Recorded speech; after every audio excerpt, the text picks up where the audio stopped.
देश बेचा है। अभी रोजगार का जिक्र कर रहे थे राजीव गांधी, कहां रोजगार बचा आपका? प्रधानमंत्री जी ने आपको गारंटी दी थी 2 करोड़ नौकरी हर साल देंगे नौजवानों, हमको वोट दे दो। 20 करोड़ नौकरी मिलनी थी 10 साल में, 80 करोड़ लोगों को 5 किलो राशन की लाइन में खड़ा कर दिया। कोयला अपने दोस्त को दिया, गैस अपने दोस्त को दिया, बिजली अपने दोस्त को दिया, पानी अपने दोस्त को दिया, सड़क अपने दोस्त को दिया, आकाश अपने दोस्त को दिया, एयरपोर्ट अपने दोस्त को दिया, पोर्ट अपने दोस्त को दिया। 2.5 लाख करोड़ का कर्जा अडानी को दिया। पहले रेल में चाय बेचते थे, अब रेल बेच रहे हैं। और हमसे क्या कह रहे हैं? कह रहे गाजीपुर वालों, घोसी वालों, बलिया वालों, पूर्वांचल का जो नौजवान सुबह 4 बजे उठ के परिश्रम करके अपने शरीर को तैयार करता था, -45 डिग्री टेम्परेचर में सियाचिन में ड्यूटी करता था, +50 डिग्री टेम्परेचर में जैसलमेर में ड्यूटी करता था, कहता था भारत की सीमा की रक्षा के लिए अगर अपने सीने पे गोली खानी पड़ेगी तो उसके लिए भी तैयार है। उन नौजवानों को भी आपने धोखा दिया, अग्निवीर बना दिया। क्या 4 साल की नौकरी 17 साल में हमारा जवान सेना में भर्ती होगा, 21 साल में वो रिटायर हो जाएगा। अरे प्रधानमंत्री जी, जब हमारे घर का बेटा 21 साल में रिटायर हो जाएगा तो 73 साल की उम्र में तुमको भी रिटायर कर देंगे, तुमको 30 बार मौका मिलेगा। बताओ मिलना चाहिए कि नहीं मिलना चाहिए मोदी को मौका? मोदी को मौका मिलना चाहिए कि नहीं मिलना चाहिए? नहीं मिलना चाहिए। और ये आपको तय करना है। मोदी को रिटायर करो देना, आप लोग पीछे तक हाथ उठा दो, बताओ रिटायर कर देना। और सुपाल जी यहां बैठे हैं, अखिलेश जी के सामने भी बात हुई, राहुल गांधी जी भी मौजूद थे। जिस दिन इंडिया गठबंधन की सरकार बनेगी 48 घंटे के अंदर अग्निवीर योजना को पूरे दाम में डालेंगे। पुरानी भर्ती फिर से शुरू होगी, पुरानी भर्ती फिर से शुरू होगी। जैसे सेना में पहले भर्ती होती थी वैसे ही भर्ती होगी सेना के अंदर। भारत के रक्षा मंत्री भी रहे मुलायम सिंह यादव जी, आप सब लोग जानते हैं, हमेशा सेना के गौरव को बढ़ाने का काम किया। नेताजी जब रक्षा मंत्री बने तो उन्होंने कहा अगर कोई जवान हमारा सीमा पे शहीद होता है तो उसकी डेड बॉडी, उसका जो पार्थिव शरीर है वो उसके घर आएगा, उसके पहले शरीर घर नहीं आता था। ये से अगर किसी को जाता है तो नेताजी मुलायम सिंह यादव ने कहा।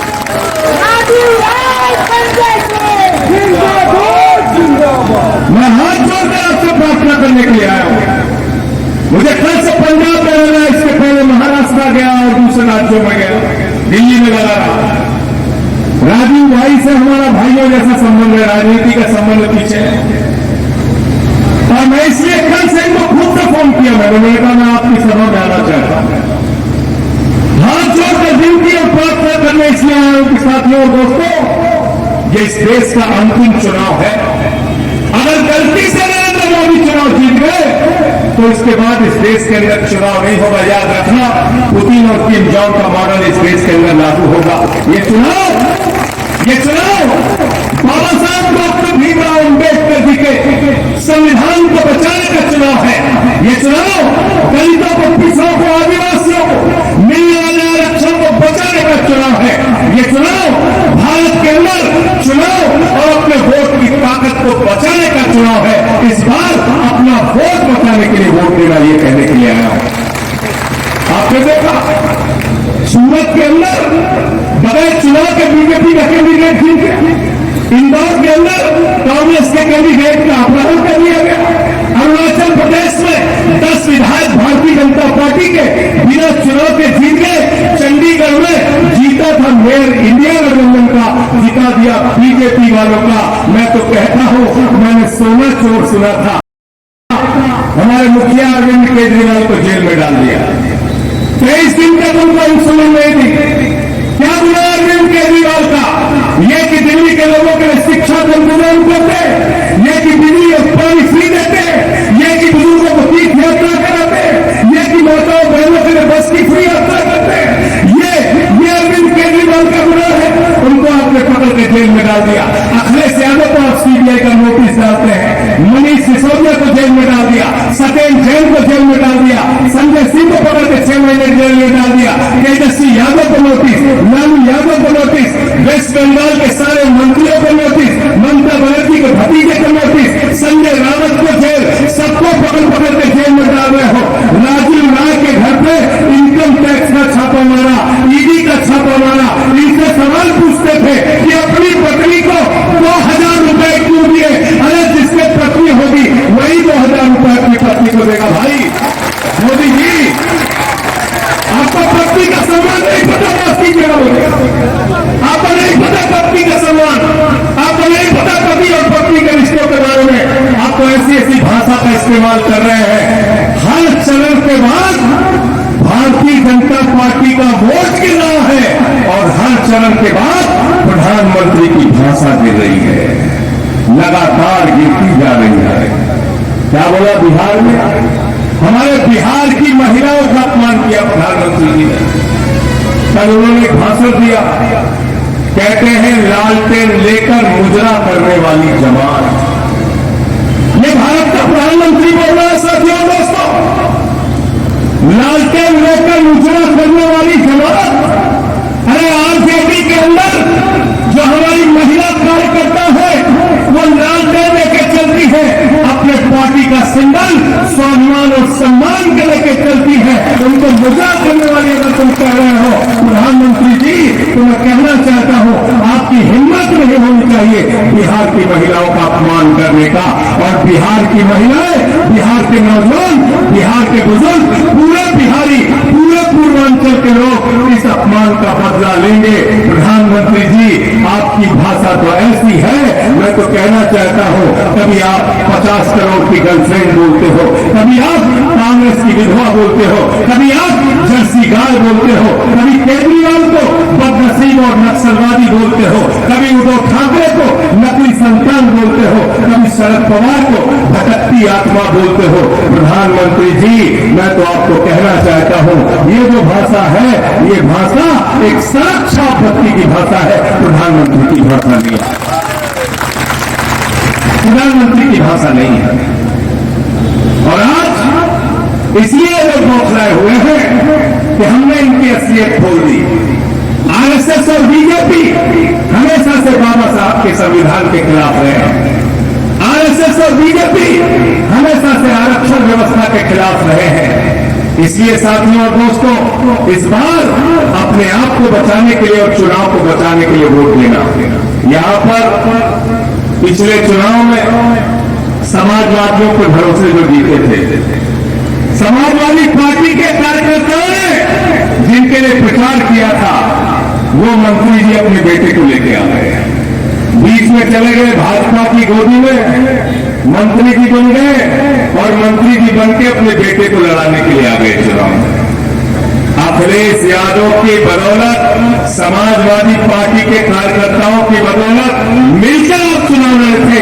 आपकी जिम्मेदारी थी, जितने विधायक आपके जीते थे सब पहले इस्तीफा देते, तब आप राजनीति करने आते, तब आप मैदान में जाते। और क्या बोला था ओम प्रकाश राठौर जी ने? बोला था राजीव जी, मैं नहीं बोल रहा हूं। उन्होंने क्या कहा था? उन्होंने कहा था भारतीय जनता पार्टी में लीडर नहीं होते, लोडर होते हैं। बोला था नहीं बोला था? झूठ तो नहीं बोल रहा हूं मैं, बोला था ना? कहा था लीडर नहीं लोडर होते हैं। अरे लीडर तो यहां बनना था, लोडर बनने क्यों चले गए भैया बीजेपी में? बताओ ना, क्यों चले गए आप लोडर बनने? मैं आप लोगों से कहने के लिए आया हूं, कहीं किसी गलत फहमी में मत रहना। राजीव राय जी को सभी समाज के लोगों का वोट मिल रहा है और जिसको सबका वोट मिलता है वही चुनाव में जीतता है और वो काम उनके साथ होने जाता है। मोदी जी कहते हैं हमारी ये गारंटी है। मैंने मोदी जी से कहा, मोदी जी आपकी एक गारंटी है। लोगों ने हमसे कहा भाई ये गारंटी मोदी जी ने की है पूरी? हमने कहा हाँ की है। बोले क्या? मैंने कहा 2 करोड़ नौकरी देकर, नौकरी का वादा करके नौजवानों से झूठ बोला, किसानों की आमदनी दोगुना करने का वादा करके किसानों से झूठ बोला, रुपये मजबूत करने का वादा करके देश की जनता से झूठ बोला, 15 अगस्त 2022 तक सबको पक्का मकान देने का वादा करके इस देश के लोगों से झूठ बोला। प्रधानमंत्री जी ने महंगाई कम करने का वादा करके इस देश के लोगों से झूठ बोला। 250 रुपए लीटर सरसों का तेल बिका, 120 रुपए लीटर पेट्रोल बिका, 100 रुपए लीटर डीजल बिका, सब्जियां महंगी हो गई, आसमान पे चला गया सिलेंडर का दाम, 1200 रुपए का हो गया। और काला धन लाकर हर खाते में कितना देने वाले थे? जोर से बोलिए। सबको याद है, कोई भूला नहीं है। राजू भाई यहां भी किसी का 15 लाख नहीं है, 15 पैसा नहीं है। और हमारी माताएं बहनों जो बैठी है, इन्होंने अपने पति से छिपा के 1500 की नोट संदूक में रखी थी कि बेटी की शादी होगी तो ये पैसा काम आएगा, घर में कोई बीमार होगा तो ये पैसा काम आएगा। मोदी जी ने कहा माताओं और बहनों, यही काला धन है, लाइन में लग के इसको जमा कर दो, उसको खाली करा लिया। तो काला धन लाने के नाम पर झूठ बोला। तो प्रधानमंत्री जी की एक ही गारंटी है, झूठ बोलने की गारंटी, झूठ बोलने की गारंटी। अभी क्या कह रहे हैं? कह रहे 400 पार, 400 पार, 400 पार। गए बंगाल में कहने लगे 200 पार, 200 पार, 200 पार। आई 73 सीट। गए झारखंड में कहने लगे 65 पार, 65 पार, 65 पार। आई 23 सीट। गए महाराष्ट्र में कहने लगे 150 पार, 150 पार, 150 पार। आई 105 सीट। गए कर्नाटक में कहने लगे 130 पार, 130 पार, 130 पार। आई 65 सीट। गए हरियाणा में कहने लगे 75 पार, 75 पार, 75 पार। आई 40 सीट। गए दिल्ली में कहने लगे 45 पार, 45 पार, 45 पार।